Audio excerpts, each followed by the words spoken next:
उत्तर प्रदेश में निधि गुप्ता जो अब इस दुनिया में नहीं है, उनके पूरे परिवार ने आरोप लगाया कि सूफियान नाम की युवक ने धक्का दे दिया। पहले जबरन एक तरीके से धार्मिक अनुवाद फैलाया, उसके बाद इस तरीके के मामले हुए। लेकिन अब इस मोड़ पे कहानी है कि अखिल भारत हिंदू महासभा पहुंचा है और वह अब यहाँ पर डट गए हैं, ना जाने की बात कर रहे हैं। उनका मानना है कि जब तक आरोपी की गिरफ्तारी नहीं होगी तब तक वो यहीं डटे रहेंगे।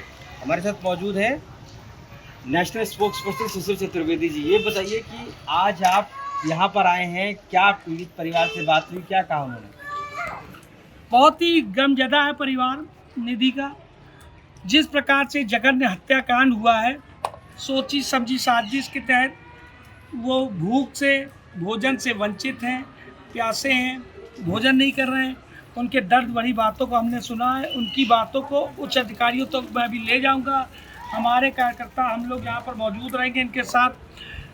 सूफियान जो कि कई औरतों को और भी छेड़ता था, उसका मामला प्रकाश में आया यहाँ पर। ये छतें कंबाइंड है और ये छतें कंबाइंड होने के बाद ही कोई भी अपराधी यहाँ आता है, शरण लेता है, जब पुलिस का छापा पड़ता है तो सम्मिलित शर्त का फ़ायदा उठाकर वो भाग जाता है। कौन लोग इस कॉलोनी में रह रहे हैं, मकान किसके नाम अलॉट है, रह कौन रहा है, इन सब बातों की जांच मैं शुरू कराऊंगा, जैसा कि मैंने पारा में शुरुआत कराई है। और यहाँ पर जो इनका दर्द है, कैसे इसमें जो इनकी मांगे हैं, जो जैसे मुआवजे की मांग हो, चाहे इनको पकड़ने का 36 घंटा हो गया, अभी तक लापता है सूफियान, क्यों नहीं पकड़ा गया, तो उसकी गिरफ्तारी, फास्ट ट्रैक अदालत में मुकदमा चलाने की मांग, इनके बच्चे को नौकरी देने के बाद, क्योंकि कमाई का जरिया नहीं इस परिवार के पास, गरीब परिवार है। तो इन सब बातों को लेकर के अभी मैं अधिकारियों से मिलूंगा।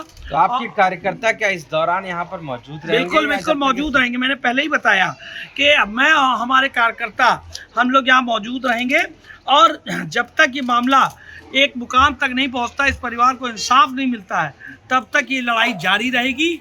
अभी देखिए एक और मामला पारा का है, 4 दिन से FIR हुई और लड़की आज तक नरारत है। नेम्ड लोग हैं लेकिन 4 दिन से अता पता नहीं है। तो योगी सरकार जब इस कानून को लेके आई थी, 268 मामले अब तक उत्तर प्रदेश में दर्ज हुए।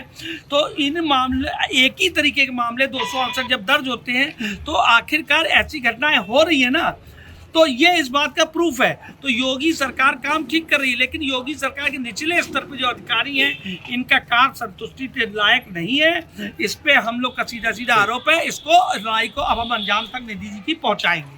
तो अखिल भारत हिंदू महासभा अब पहुंच गई है निधि गुप्ता यानी मृतका के घर पर, और अब वहीं पर उनके कार्यकर्ता जमे रहेंगे। मानना यही है कि जब तक आरोपी सूफियान की गिरफ्तारी नहीं होती है, अखिल भारत हिंदू महासभा इस पीड़ित परिवार के साथ उनके घर पर मौजूद रहेगा।